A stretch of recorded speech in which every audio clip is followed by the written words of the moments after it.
In this video, I am going to be breaking down why credit stacking doesn't work and why I see so many people fail from all the clients that we've worked with that have tried this method in their own business and what you can do in your own business if you are trying to get access to more capital so that you can continue to scale this year. Credit stacking is the process of submitting multiple credit card applications in a specific order with multiple banks in order to access large amounts of unsecured credit. So here's a quick example for you.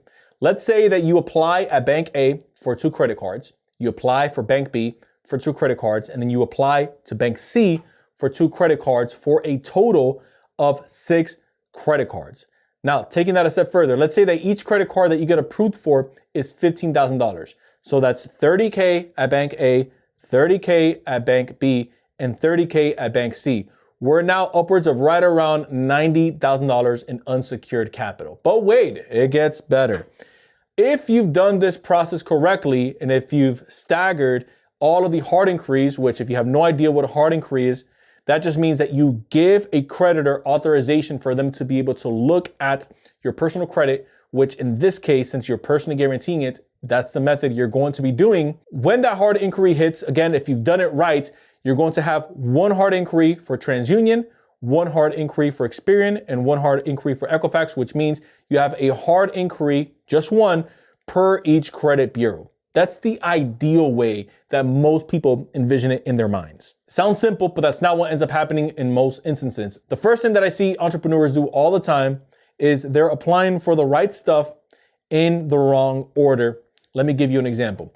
We had a client who, before coming to us, they were trying to get access to $120,000 worth of working capital. And so they kept trying to apply for business lines of credit at their local credit union. The issue that they had is that it was the right product, it was in the wrong order, meaning they hadn't had enough business just yet or business credit built up just yet in their business to justify getting that business line of credit. So we recommended, hey, get access to at least 3 revolving business credit cards.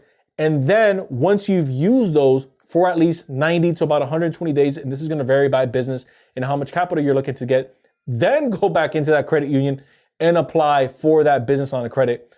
Lo and behold, after doing that, they were able to get approved for that line, unlocking the 4th line. Again, it was the right thing at the wrong time. Second issue that I see on why credit stacking fails is the business owner has a thin file. And so you can have a business generating $500,000. You've been in business for 4 years. You have an aged corp. You have an aged LLC, which means it's over 2 years old. You can apply for flat out just something as simple as a business credit card, not even a line of credit where they're most likely going to ask you for financials. You apply for something as simple as a business credit card, and all of a sudden you get denied. Now, you're probably thinking, wait a minute, my business is set up right. I'm generating a net positive revenue. And so what's happening is the bank is looking at how the business owner has managed their own finances up to this point. And so if you're in that place where you're constantly submitting applications, you may want to take a look at your personal credit score, because your personal credit score is going to be the best gauge, especially when starting out, that a business is going to have of how they're going to mitigate the risk. Meaning, are you someone that's going to possibly default in the future, even if you're trying to secure the set through your own business? Which is why you, as the business owner, you want to work on properly structuring out your personal credit profile. Don't take a look at your Credit Karma. Don't take a look at your banking app. Take a look at your FICO 8 score, because that's the exact model that banks are going to look at. So I'll give you a quick rundown. You want to have less than 3 hard inquiries for each of the credit bureaus over the last 60 to 90 days. You want to have at least 5 accounts, again, on the personal side, with at least 4 of those accounts being revolving accounts, actual credit cards from a bank, not store cards. At least 1 of those accounts, I would say, especially if you're really trying to take it to the next level, at least 1 to 2 of those accounts, you want them to be installment loans. So this can be a mortgage. This can be an auto loan. You can even get away with a personal loan as well. And then you want the total utilization that you've had up to this point to be less than 20%. At the same time last year, I would have said 30%, but banks since then have been tightening up. So I'm going to say less than 20%. The closer you can get it to 0, the better. And then lastly, you don't want to have any late payments in the last 24 months. Now, if that sounds like it's a lot of work, well, guess what? Running a business is a lot of work. And so this is one of those things that you have to take care of so that you can enjoy the benefits of it later. So eat the frog, bite the bullet, get your credit taken care of, and you're gonna see how many doors are gonna open up for you on the back end as you start submitting these applications. The third mistake that we see is trying to fund a business that's improperly set up. So I'll define for you an improper setup. If you have a business that you have an LLC for and you have no idea what the EIN is, that's an improper setup because you need the EIN in order for you to actually apply for these business trade lines. If you have a business and let's say you are marking it down like it's in the consulting space, but you are in the trucking industry, that's improperly classified. That's also going to get you flagged, especially with how banks are starting to underwrite going into the new year and the new systems that they're using. And so your business and the way that it's set up has to tell a story. This means that you are classified in the right business, you have the right subcategory, and you have the right trade. In English, Irv. This means that if I am in business management, I do consulting, and let's say I do business consulting for small entrepreneurs who are looking to scale their business with funding, which is ultimately what we do. I was able to properly encapsulate that on a business credit application. Now, there's 2 times that you want to do this.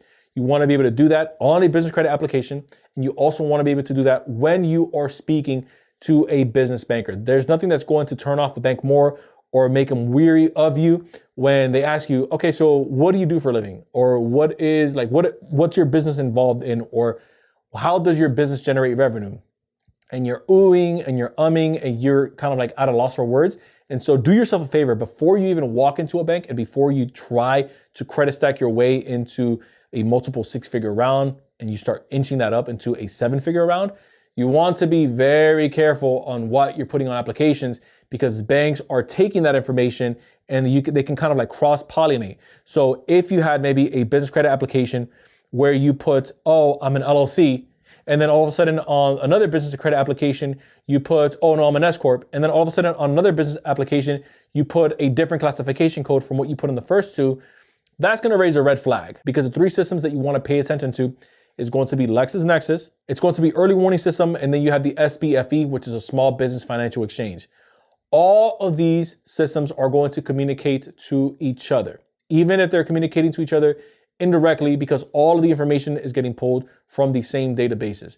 And so the minute that information doesn't start to line up with the story that you told Bank A is different from the story that you told Bank C, which is different from what you told Bank C, that's when you start getting what I call a sea of red across the board, which is automatic denials. You don't want that. You want to avoid that at all costs, which is why I'm giving you this information. Which leads me to my next 2 points that I'm going to bundle up together. You're applying to too many accounts too quickly, and then you're applying for too many credit lines too quickly as well.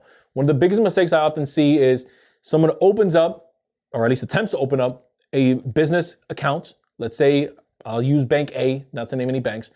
You go to Bank A and you apply for a, let's say, business checking account. And then all of a sudden, as soon as you leave, you decide to open up for 3 business credit cards with that bank. You haven't properly built up a partnership with that bank. Now, some banks you don't necessarily need, especially if maybe they're smaller banks or maybe they're banks that aren't as strict with you living inside of their geographic location. They may not care as much if you apply for a credit line off the bat, like as soon as you open an account. But some banks do, especially the bigger banks. They want to see some funds deposited into the account. They want to see you using the account for at least 30 days, 60 days, 90 days. They're watching your balances. They're watching your spending habits. They're watching you not just as a consumer, but they're also watching you as a business owner. And so when you're making those deposits, when you're making those transactions, you want to think to yourself, everything that I'm doing, they're obviously looking at. And so how can I position myself in a way that's going to want them to do business with me? Meaning when I go to apply for a credit line, it's going to increase my approval odds. So I typically recommend my clients, you want to have at least 3 to 5K minimum inside of an account, especially if it's one of the bigger banks in your region, as soon as you open it up. You never want that account to go under $500. And if the limit is higher, say the limit is $1,000 before they start charging you penalties, you never want the amount inside of that bank account to go below the threshold that's going to cause them to issue you a fine, or is going to cause them to issue you some type of fee, is really what I should say. And so you want to pay attention to those numbers. And then you also want to look at the transactions that you're running through that account, ensuring that all of the transactions that you're doing are related to the business that you are involved in. The last thing you want is you have a Netflix charge that all of a sudden hits your business account. That looks awful. If you are in the construction space and you're maybe gathering roofing material, drywall material, paint, have all of that running through that business account, which then takes us into our final point. Be careful that you're not using dated or mismatched information. Here's what that means. Let's say you recently got married and your driver's license says your new name, but your social still has your own name. The bank that you're going to still has your own name. Your personal credit profile still has your own name, because remember, you're personally guaranteeing debt on behalf of the business. That can trigger an automatic denial because there's a mismatch inside of the database. And so before you go out and you start applying, you want to have one name, one address on the personal and on the business side, one name for you, the business owner, one name for everyone inside of your business, because this can also raise a red flag if you have multiple partners inside of an entity. And so making sure that all that information matches up, is up to date, and then going in and opening the account, and then going in and applying for the business credit line, and then going in and applying for the business vehicle loan. Something as small as missing the junior or the senior inside of a name is enough for a bank to turn an application down altogether. And so you want to take a new license or passport with you to the bank and update this across the board, because the last thing you want is, again, to get denied for something as petty as mismatched information or dated info altogether. So there you have it. Those are some of the key things that I noticed from all the clients that we worked with on why they're getting denied whenever they try doing a credit stacking, whether it's just a full-blown business line of credit stack or a full-blown business credit card stack. For the most part, this is what we're seeing. And so I don't want you to be one of those people. I want you to be able to go out, fund your business, and get access to more capital so that we can continue to make the world a better place, because I just flat out believe entrepreneurs make the world a better place. So if you found value in this content, consider hitting that subscribe button down below. Don't forget that anytime we're not posting on here, we're posting over on the Insight with Irv channel, which is our podcast. So if you like what we have going on over here, you'll love what we have going on over there. Once again, I appreciate you guys checking me out. Until next time, everyone, I will see you in the next video.